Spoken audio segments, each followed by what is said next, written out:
푸틴 대통령은 역대 최고 투표율에 최고 득표율을 기록하며 5선에 성공했습니다. 이로써 1999년 보리스 엘친 대통령 퇴진에 따른 권한 대행을 시작으로 오는 2030년까지 30년 1인 지배 장기 집권의 길을 열었습니다. В этой связи я хочу прежде всего поблагодарить граждан России. 뿐만 아니라 이후 6선에도 도전해 승리한다면 2036년까지도 집권할 수 있게 됐습니다. 압승한 푸틴 대통령은 보다 강해질 러시아를 강조했습니다. У нас огромная повестка развития. Люди почувствовали это сердцем, пришли для того, чтобы создать условия для развития и укрепления Родины, России. 더 강해진 통제력을 바탕으로 외부에는 더 호전적이고 내부에서는 더 강압적으로 통치할 것이라는 전망이 나오고 있습니다. 그만큼 중국, 북한과 결속 강화를 통한 신냉전의 축도 강화될 수 있다는 전망입니다. 하지만 현재 러시아가 처한 상황이 녹록치 않아 마냥 더 강한 러시아만을 외치기는 힘들 것이라는 분석도 나오고 있습니다.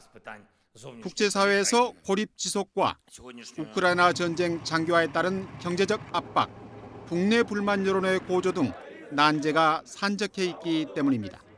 YTN 유재욱입니다. 30년 집권의 길을 연 푸틴에 대한 서방의 반응은 비판 일색이었습니다. 존 커비 미 백악관 국가안보 소통보좌관은 정적들을 투옥하고 다른 이들의 출마를 막았다며 자유롭지도 공정하지도 않은 선거였다고 말했고, 데이비드 캐머런 영국 외교장관도 우크라이나 영토에서 불법적으로 선거가 실시됐고 유권자에게 선택권이 없었다고 비판했습니다. 독일 외교부는 러시아에서 가짜 선거가 치러졌다고 규탄했고, 볼로디미르 젤렌스키 우크라이나 대통령은 러시아 독재자가 선거를 치르는 신용을 했다고 조롱했습니다.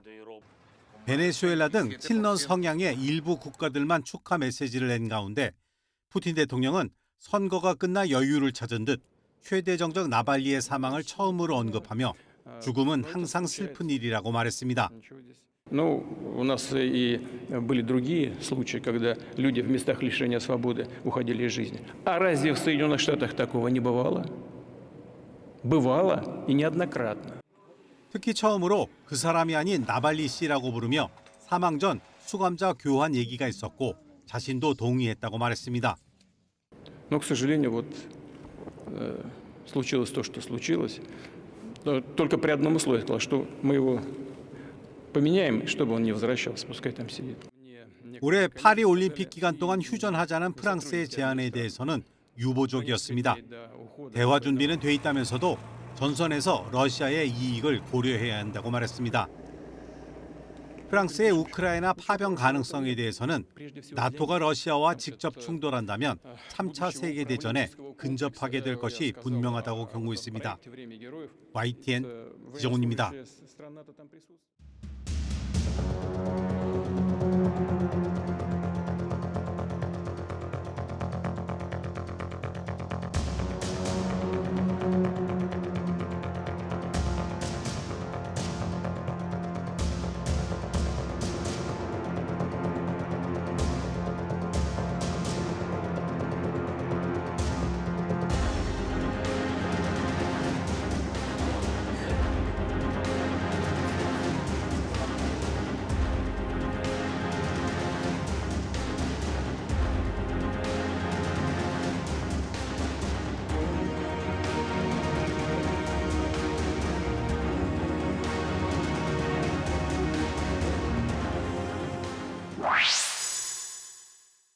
네타냐후 총리가 주례 강요회의 모두 발언을 통해 미국을 향한 작심 발언에 나섰습니다.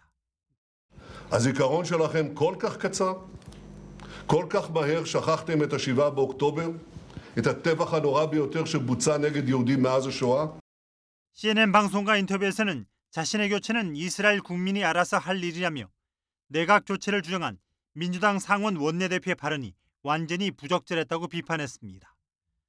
앞서 척 슈머 원내대표가 민간인의 과도한 희생으로 하마스 전쟁에 대한 지지가 역대 가장 낮은 수준이라고 이스라엘 내각을 압박한 것을 겨냥한 겁니다. He has been too willing to tolerate the civilian toll in Gaza which is pushing support for Israel worldwide to historic lows. 네타냐후는 그러면서 전쟁을 멈추고자 하는 사람들은 이스라엘 정부와 관련한 거짓 주장을 펴고 전쟁 중에 총선을 치르려고 한다고 주장했습니다. 목표를 이룰 때까지 압박에 굴하지 않을 것이고 피난민들이 몰려있는 최남단 라파 공격도 강행하겠다는 뜻을 거듭 밝혔습니다.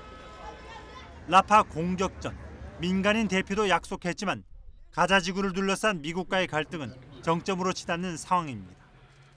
바이든 정부가 어떤 대응에 나설지가 관심인 가운데 교착 중이던 가자 전쟁 휴전 협상이 곧 재개될 거라는 관측도 나옵니다. YTN 서봉국입니다. 현지 시간 14일 오후 가자지구 북부 가자시티의 쿠웨이트 로터리 근처에서 구호품 수송 트럭을 기다리던 주민들이 총격을 받았습니다. 이 사고로 최소 20명이 숨지고 150명 이상이 다쳤습니다. اللي صار اليوم الشباب استنوا الشحن يجي في المساعدات ضربوا قذائف على الناس الطياره الطوخ والزلنات وضربوا الناس. 가자지구 보건부는 이스라엘군이 인도적 지원을 기다리는 주민들을 무차별 공격했다고 비난했습니다. 하지만 이스라엘군은 팔레스타인 무장 귀환들이 구호 트럭이 도착하기 전에 민간인들에게 발포했다고 반박했습니다. 이스라엘군은 군중이 구호 트럭을 약탈하기 시작하자 팔레스타인 무장 귀환들이 총을 쐈다며 많은 민간인 희생자들이 인파에 짓밟히거나 트럭에 치였다고 주장했습니다. 이스라엘군은 가자지구 민간인들을 향해 탱크 발포나 공습, 총격을 가하지 않았다고 강조했습니다. 하지만 희생자들을 치료한 의사들은 대부분이 총상이었다고 증언합니다. قسم الجراحة العامة لوجود أطلاق نارية في البطن 지난달 29일에도 가자지구 구호품 트럭에 주민들이 몰리면서 100명 넘게 숨지고 수백 명이 다쳤습니다. 당시에도 팔레스타인 측은 이스라엘군의 무차별 총격이라고 강조했지만 이스라엘은 희생자들은 구호품을 가져가려는 인파에 짓밟힌 것이라고 설명했습니다. 하지만 희생자 대부분이 총상으로 밝혀졌습니다. 잇따른 구호 트럭 참사로 이스라엘에 대한 국제사회의 비난이 고조되고 있습니다. YTN 이동호입니다.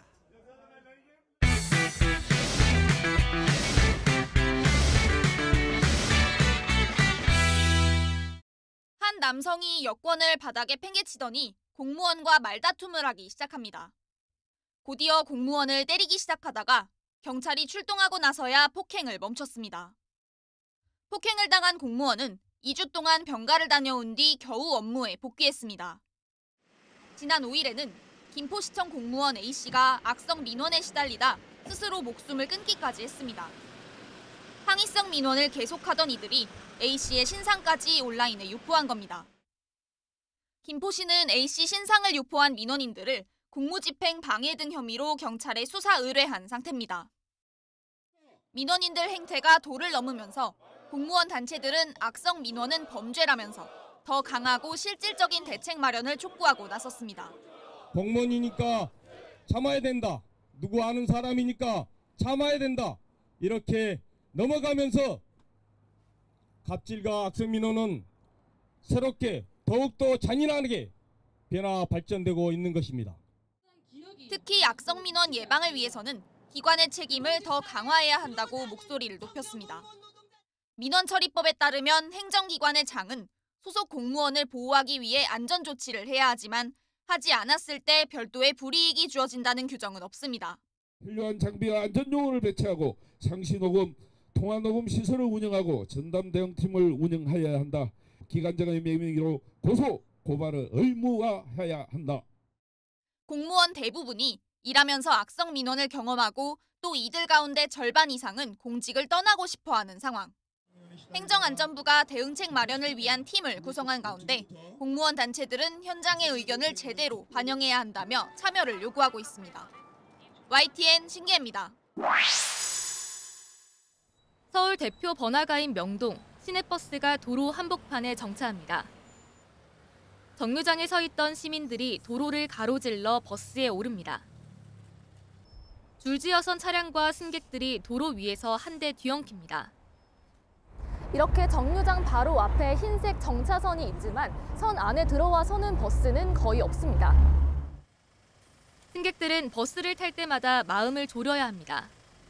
사람들이 이제 버스를 타기 위해서 갑자기 뛰어나가거나 그러니까 여기에서 버스를 타는 사람이 있어요라고 알려주기 위해서 이제 몸이 먼저 나가는 경우들이 좀 있는데 그런 경우들은 좀 위험하죠. 차량 사이를 비집고 달리는 오토바이에 가슴을 쓸어내릴 때도 한두 번이 아닙니다. 제가 주말에 토요일 날 애를 데리고 버스를 타고 여기서 내리는데 버스가 3차로에 섰어요. 애를 먼저 내리게 하고 제가 손을 잡고 내렸는데 애가 발을 딱 바닥에 대는 순간 앞으로 오토바이가 지나갔어요. 제가 조금만 빨리 애를 밀었다면 애가 다칠 수 있는 상황이. 이처럼 정류장이 아닌 곳에 승객을 태우고 내리면 자칫 사고로 이어질 수 있어 엄연히 과태료 부과 대상입니다. 그런데도 버스 기사들이 위험천만한 승하차를 무릅쓰는 건 여의치 않은 도로 사정 때문입니다. 우회전하려는 승용차 행렬로 버스 정류장 앞이 꽉 막히면 진입조차 어렵다는 겁니다. 더구나 배차 시간까지 맞추려면 정류장을 벗어나더라도 정차할 수밖에 없다고 기사들은 하소연합니다. 이게 어쩔 수 없어요. 빨리 가려면 여기서 쓰면 되는데.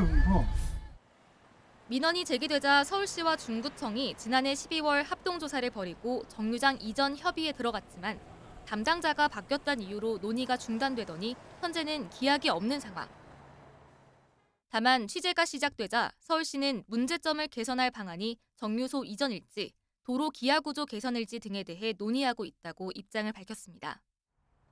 대책 마련이 차일피일 미뤄지는 사이 유동인구가 많은 명동 한복판에서 버스 승객들은 매일 위험에 노출돼 있습니다. YTN 임혜진입니다. 축구선수 황의조 씨의 성관계 영상을 유포하고 협박한 혐의로 1심에서 징역 3년을 선고받은 형수 A씨. A씨는 형부부의 헌신을 인정하지 않는 황 씨를 혼내주고 싶어 범행을 저질렀다며 상대 여성 얼굴은 영상에 나오지 않게 편집했다고 주장했습니다. 이 같은 A씨 주장을 검증하기 위해 재판부는 지난달 결심 공판에서 방청객을 내보내고 법정에서 영상을 재생했습니다. 하지만 영상 속 자신의 모습이 세상에서 사라지길 바라는 피해 여성은 포르노 배우라도 된 것 같다며 당혹감을 감추지 못했습니다. 비공개 재판이라도 판사와 검사뿐 아니라 법원 직원들이 보는 앞에서 영상이 다시 노출되는 자체가 수치스러웠기 때문입니다. 불법 촬영물 증거조사 방식에 대한 문제 제기는 처음이 아닙니다. 지난 2020년 이른바 박사방 사건 당시에도 성착취물 증거조사 방식을 두고 재판부가 고심에 빠지기도 했습니다. 형사소송 규칙에 따라 재판부는 영상물을 증거조사할 때 법정에 있는 대형 스크린으로 영상 전부나 일부를 재생해야 합니다. 2차 피해 우려가 있는 만큼 어떻게 영상을 확인할 건지 토론이 이루어지는 경우도 있지만 결정은 판사 재량입니다. 법률 전문가들은 최소한 영상을 볼 필요가 없는 법원 직원은 내보내거나 피고인이 동의한 증거는 조사를 생략하는 등 대안이 필요하다고 지적합니다. 법무부도 재작년 디지털 성범죄의 경우 영상을 대형 스크린이 아닌 개별 장치로 재생하도록 특례 규정을 만들어야 한다고 권고했습니다. 반면 증거조사는 혐의를 밝히기 위한 필수 절차이기 때문에 비공개 재판만 지켜진다면 문제 삼기 어렵다는 반론도 있습니다. 영상을 통해 혐의가 확실하게 밝혀지면 가해자를 가중 처벌할 수도 있어 피해자에게 불리하다고 볼 수만은 없다는 겁니다. 그럼에도 불법 촬영 범죄가 매년 증가하는 상황에서 피해자들이 2차 가해 고통을 호소하는 게 현실인 만큼 피해를 최소화할 절충안이 필요하다는 목소리에 힘이 실립니다. YTN 김다현입니다. 컴퓨터 화면에 띄어진 대화방을 예리하게 들여다보고 있는 사람들. 다름 아닌 금융감독원 소속 주식 리딩방 암행점검단입니다. 정식 등록업체인지 확인하는 것은 물론 주식을 추천하는 방송을 실시간으로 챙겨보며 마치 개인 투자자인 것처럼 문의도 넣습니다. 별도의 예산을 받아서 워치리스트에 해당되는 유사투자 자문업체에 유료로 가입을 해서 지금 이제 불법행위들을 이제 계속 모니터링을 하고 있고요. 민원이 이제 제기가 이제 많은 그 소비자 피해 다발 업체를 대상으로 하고 있고요. 최근 8개월 사이 이뤄진 암행 점검만 700차례가 넘습니다. 고수익 보장이나 1:1 상담 등을 앞세워 투자자들을 현혹하는 불법 사례가 그만큼 많다는 얘기입니다. 지난해 8월 구독자 10만 명을 보유한 유튜브 채널에서 리딩방 회원 1,300여 명을 부추겨 주가를 조작한 일당이 재판에 넘겨지기도 했습니다. 미리 주식을 사놓고 수익을 볼 거라며 꼬드긴 뒤 재빨리 팔아치우는 방식으로 회원들에게 물량을 떠넘긴 겁니다. 이런 사례가 잇따르자 불법 리딩방 조직을 범죄단체로 구분해 처벌 수위를 높여야 한다는 주장에 힘이 실리고 있습니다. 불법 리딩방 규모가 갈수록 커지고 수법도 교묘해지는 만큼 재빠르게 증거를 확보하고 돈을 빼돌릴 수 없도록 하기 위해 구속 수사를 늘리는 등 수사기관 대응도 빨라지고 있습니다. 다양한 주가 조작에도 가담한 그 사례들이 일단 확인이 되고 아마 지금도 그런 사례들이 발생하고 있을지도 모르겠습니다만 주식거래 내역 등을 유관기관으로부터 신속히 협조해서 받아낸 다음에 필요하면 저희 검찰에서 자체적으로 압수수색 등 강제 수사를 하고 있습니다. 다만 처벌 수위를 높이는 것뿐만 아니라 투자 자문업 기준도 함께 강화해 애초에 불법 리딩방이 생겨나지 못하게 예방해야 한다는 지적도 나오고 있습니다. YTN 권준수입니다. 사회 초년생이나 신혼부부들에겐 그림의 떡이 된 서울에서 내 집 마련. 평범한 직장인이 서울에서 아파트를 사려면 평균 22년 6개월 동안 월급을 한 푼도 쓰지 않고 꼬박 모아야 할 정도입니다. 요즘 집값 가격이 너무 국민들이 부담하기에는 많이 비싼 편이라고 생각합니다. 아무리 연봉이 높더라도 내 집 마련하는 것이 너무 힘들기 때문에. 올해 1월 서울 민간 아파트의 3.3제곱미터당 평균 분양가는 1년 만에 20% 넘게 올라 3,700만 원에 육박했습니다. 국민평형이라 불리는 전용 면적 84제곱미터 평균 분양가가 12억 원 수준입니다. 신축 아파트는 물론 전셋값도 고공행진하고 있습니다. 지난해 5월 넷째 주 이후 무려 42주 연속 상승세입니다. 이렇게 서울에서 내 집 마련이 점점 어려워지자 경기와 인천으로 떠난 인구는 지난해에만 32만 명이 넘습니다. 주된 전입사유로는 주택 문제가 34%로 1위를 차지했습니다. 서울은 그 전셋값이 지속적으로 오르는 데다 그 대출 규제가 강화되다 보니까 그 전세 가격이 상대적으로 저렴한 경기 인천 지역으로 이사를 하는 그 비자발적 이주자들이 늘어나고 있는 것으로 보입니다. 집값은 여전히 비싼데 대출 문턱은 높아지면서 서울에서 생애 첫 내 집 마련을 하는 청년들은 줄고 있습니다. 지난달 서울에서 처음 집을 산 2030 세대 비중은 47.5%로 직전달보다 9%포인트 하락했습니다. 반면 경기에서 내 집 마련을 한 비중은 54.4%로 3.9%포인트 늘었습니다. 당분간 전셋값과 분양가 상승세가 이어지면서 자금 부담이 커진 청년들의 탈서울 현상을 더욱 부추길 것으로 보입니다. YTN 윤혜리입니다. 지난해 4월 나타난 꽃샘추위에 냉해를 입은 사과 농가. 여름철을 지나며 수해를 입자 수확량이 급감했습니다. 한국인이 가장 많이 찾는 과일인 탓에 가격도 요동쳤습니다. 마트나 시장에서는 한 개당 가격이 5,000원, 도매로도 1년 전 가격의 2배가 넘었습니다. 지난해에는 봄철에 개화기 저온 피해 때문에 과일이 잘 맺히지 않았고 그나마 맺힌 과일도 여름에 잦은 강우 때문에 병들어서 생산량이 감소하게 되었어요. 금사과라는 별칭이 붙을 정도입니다.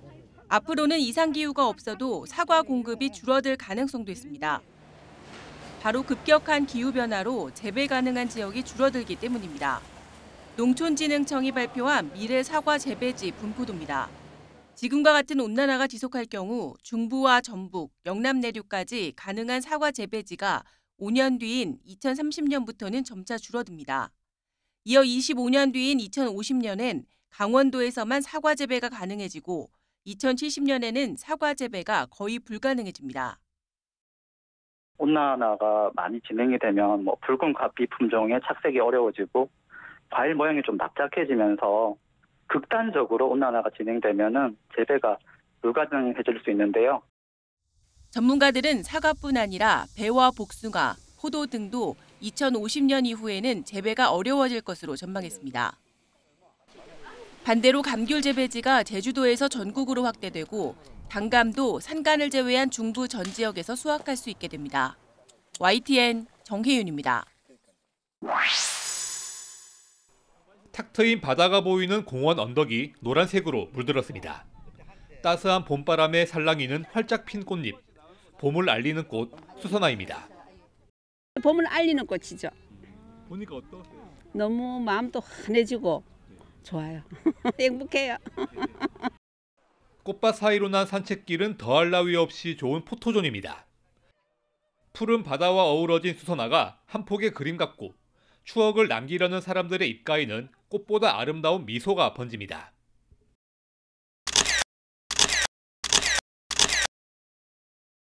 작년에는 너무 어려서 많이 못 봤는데 지금은 좀 커서 많이 보여주려고 나갔습니다.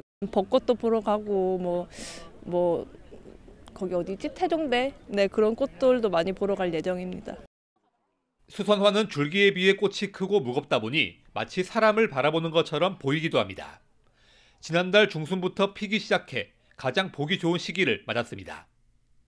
한 달 정도는 가실지 모르겠습니다. 가고 나면 다음 또 다른 꽃이 피고 여기 지금 이제 각 구역마다 이제 꽃을 심어놨는데 이렇게 연중 꽃이 필 수 있도록 그렇게 지금 조성하고 있습니다. 예.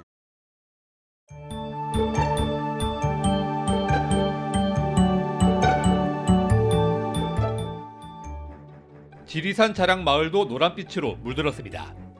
봄꽃의 대명사 노란 산수유꽃이 바람에 일렁이며 상충객들을 맞이합니다.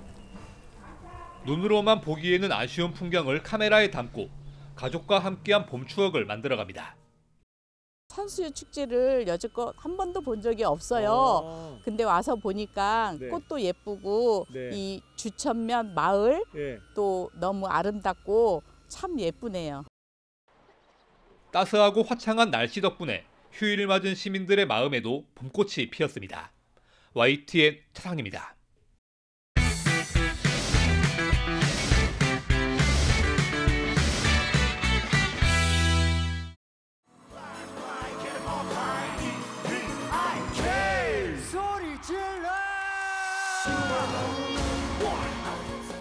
한국 힙합계 음유 시인으로 대중들의 사랑을 받는 에픽하이. 데뷔 20주년 기념으로 올림픽 공원에서 열린 콘서트가 영화관에서도 생생하게 펼쳐집니다. 멀티플렉스에는 에픽하이 20 더 무비 개봉 기념 포토존까지 생겼습니다. 10년, 20년 하는 게 쉽지가 않잖아요. 이 인더스트리의 특성상. 그래서 대부분이 후배라서 그 친구들은 궁금해하는 것 같아요. 어떻게 팀을 이렇게 오래 유지하냐? 어떻게 힘든 시기는 어떻게 버텼냐? 가보자고!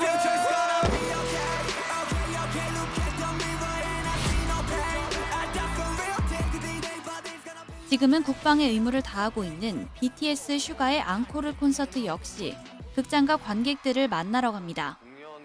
아이맥스 스크린에서 상영될 슈가 어거스트 D 투어, D-Day 더 무비. 해외 극장 개봉도 확정돼 다음 달에 전 세계 관객들을 또 한 번 사로잡을 예정입니다. 코로나19 팬데믹과 OTT의 등장으로 위기를 맞은 멀티플렉스 업계는 영화 외 콘텐츠 발굴에 더욱 골몰했습니다. 특히 주목한 것이 가수들의 콘서트를 생생한 음향과 압도적 화면으로 담아내는 공연 실황 영화입니다. 코로나 유행은 끝났지만 다양한 문화를 극장으로 끌어들이기 위한 노력은 계속되고 있습니다. 팬덤 문화나 아니면 사람들이 자신들이 좋아하는 취향을 발현할 수 있는 공간으로서 극장을 선택하고 좀 더 많은 사람들이 각자의 취향에 맞는 그런 콘텐츠를 즐길 수 있는 것으로 좀 더 확대가 되고 있다고 생각하고 있습니다. 값도 비싸고 예매 경쟁이 극심해 표 구하기에 실패한 팬들에게도 공연 실황 영화는 선물이 됩니다. 공연 실황뿐 아니라 스포츠 중계, 팬미팅 라이브 등 다양한 콘텐츠를 스크린에 접목시켜 많은 사람들이 쉽게 즐길 수 있는 문화로 만들기 위해 극장가는 분주합니다. YTN 김혜린입니다. 가면을 쓴 한 남자의 기이한 행적. 20세기 초 외광파 작가의 하루 일상을 그린 영상 작품입니다. 영화 세트장 같은 화면 속 장치들은 작가가 작업실에서 나무 합판과 골판지 등으로 직접 만든 것으로 일부 전시돼 있습니다. 벨기에 작가 리너스 반데 벨데는 영상과 조각 회화로 상상의 세계를 구현하며 현실과 가상의 틈새를 파고듭니다. 빛과 자연을 찾아 야외에서 풍경화를 그리는 외광파라고 상상하며 실내에서 작품을 만들고 그림 밑에 손글씨를 남겨 상상력을 불어넣습니다. 과거의 예술가들과 이렇게 허구적인 관계를 설정하는 것은 리너스 반데 벨데에게 그들을 더 잘 이해하고 알아가는 과정이자 또 새롭고 대안적인 역사를 다시 쓰는 시도입니다. 직사각형 상자 형태의 화폭에 각박한 현실을 묘하게 빗은 문구가 눈길을 끕니다. 청년 세대가 직면한 현실을 빗댄 글귀에 끌려 다가가 만나는 3차원 캠퍼스에는 기억의 장면이 상상의 풍경과 뒤섞여 겹겹이 쌓여 있습니다. 젊은 미국 작가 마이클 리키오 밍히오는 소셜미디어에 떠도는 동시대의 불안등 정서를 블랙 유머의 감각으로 뒤집어 표현합니다. Through humor, I wanted to capture a very specific sense of darkness that maybe most people feel is pessimistic or dark, but the way I see it is actually a way that I kind of like I myself have found comfort in my own existence. 여러 이미지가 겹쳐진 듯한 그림과 풍자적 문구가 어우러져 관객의 호기심과 상상력을 자극하며 조각 같은 입체적 체험을 선사합니다. YTN 이교준입니다.